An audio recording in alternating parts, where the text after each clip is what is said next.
Now that we got the first demonstration out of the way, let's go ahead and go to the second demonstration, and let me show you how to get there. We're at the website where we did demo.php, so I'm just going to type demo2.php and hit go. And at first glance, nothing has changed, and to a large degree, not much has changed. We've still got our form. We can choose information out of the database. Now here's where it's different. When I click Get Population Data, watch what happens. And before I click this, I'm going to move this up.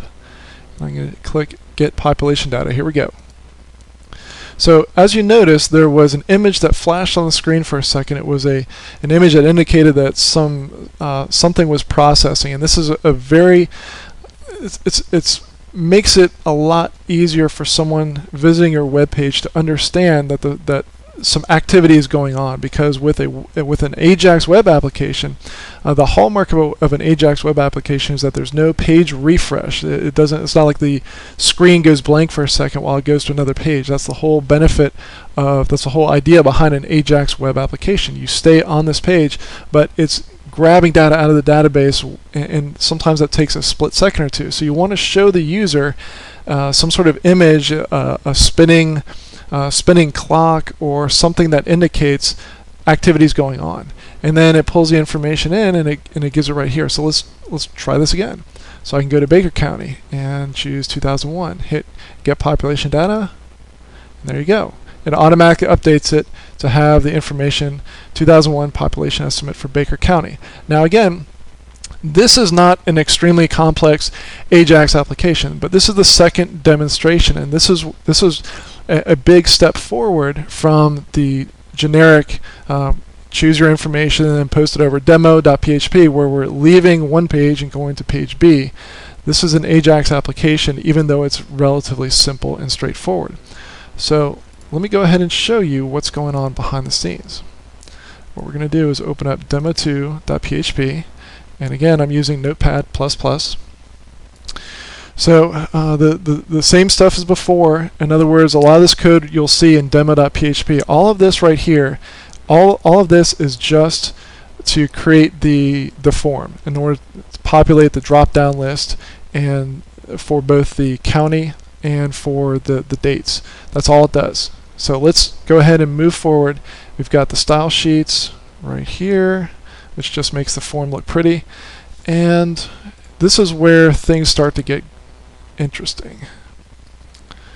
Alright, here we have script type equals text JavaScript, and then what I'm doing is I'm grabbing the latest JQuery code, and I'm grabbing it from the jQuery.com website. Now under the most ideal situation, you would have the latest version of jQuery on your web server, and you would not be grabbing it remotely from the jQuery server.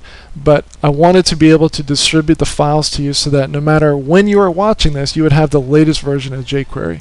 So that's why I did it this way. Okay, and then I'm using a plugin that adds some functionality to the jQuery library. Now jQuery is great because it has these plugins. In other words, other developers, folks like me, have spent their time and energy to create plugins that you can use with jQuery. They're built to be used with jQuery to add extra functionality so that you don't have to write something from scratch.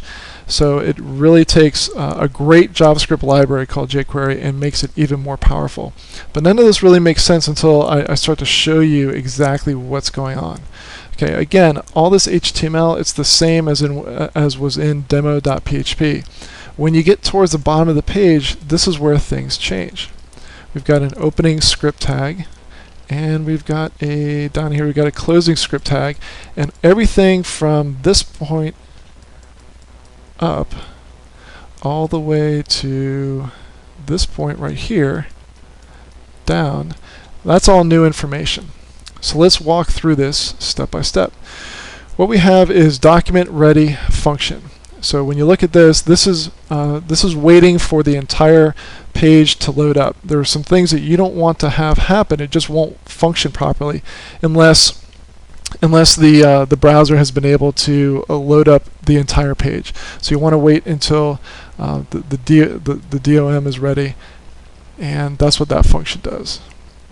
So once the page is loaded, then we start in on some JavaScript. So let's look at what's going on. We're setting up a variable called options, and I'll go through this in a little bit, but basically we're setting up, this is like a mini configuration for the Ajax form. The Ajax form that you see right here is loading options, okay, and that's this information right here. So the information that you set in options is being put right here, and then as you see in the information, it's binding it to something with an ID, that's the # ID of county form. So if I scroll up, you'll see that we have form action, and this is just plain old HTML, but it happens to have an ID called county form. So what this is doing is it's hijacking the action that you would normally expect on the contact form. So rather than normally, what it would do is submit it to the results page, as you saw in demo.php. But because we've targeted it with this ID using JavaScript language, and if some of this is confusing, go to 15daysofjquery.com, and I cover this in much greater detail.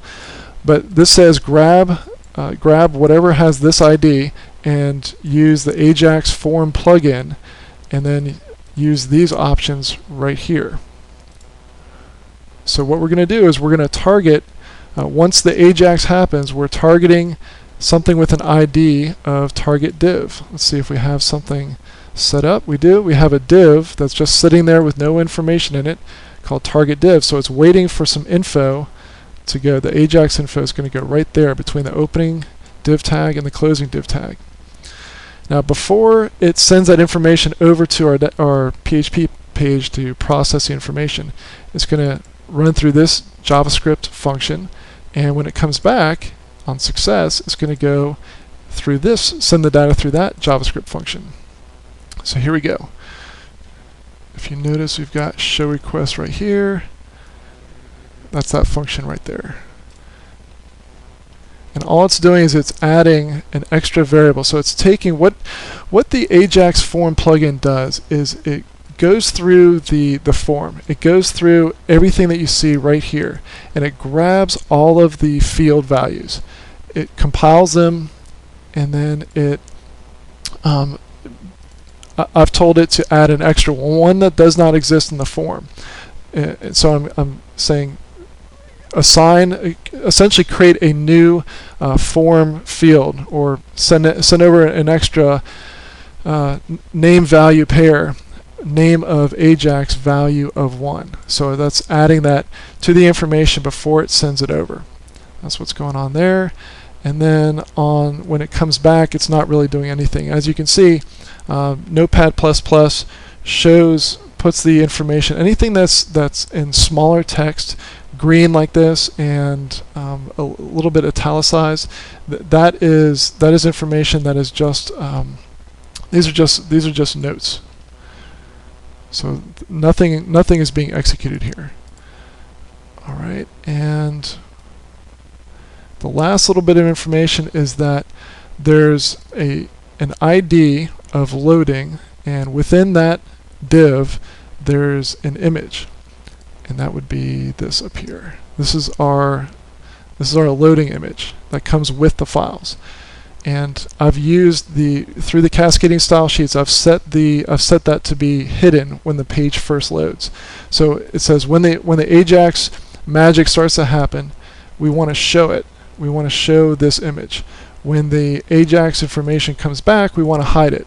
So this is a way to give our visitors information, a visual cue that says there's some activity going on, don't leave the page, something's happening. And this is very, very useful, especially if your web server is running a little bit slower than normal. So this tells your visitor there's something going on, sit tight, some information's coming back. So let's take another look. So I can change information to Dixie County, change the year, hit get population data, and you notice it's sitting and thinking for a while, and I don't know why it's taking so long. Okay, but it finally came back. So that was a perfect example. What great timing. That was a perfect example where, for whatever reason, my web server was taking a little bit longer than normal, and finally the information came back. So we have 2003 population estimate for Dixie County. So all it's doing is it's grabbing this information, and let me see where it's posting this. Okay, it's posting it to results2.php, which is very similar to results.php, but it's slightly different. But it's really grabbing the same information out of there. So that's a very in-depth examination of what's going on with demo2.php.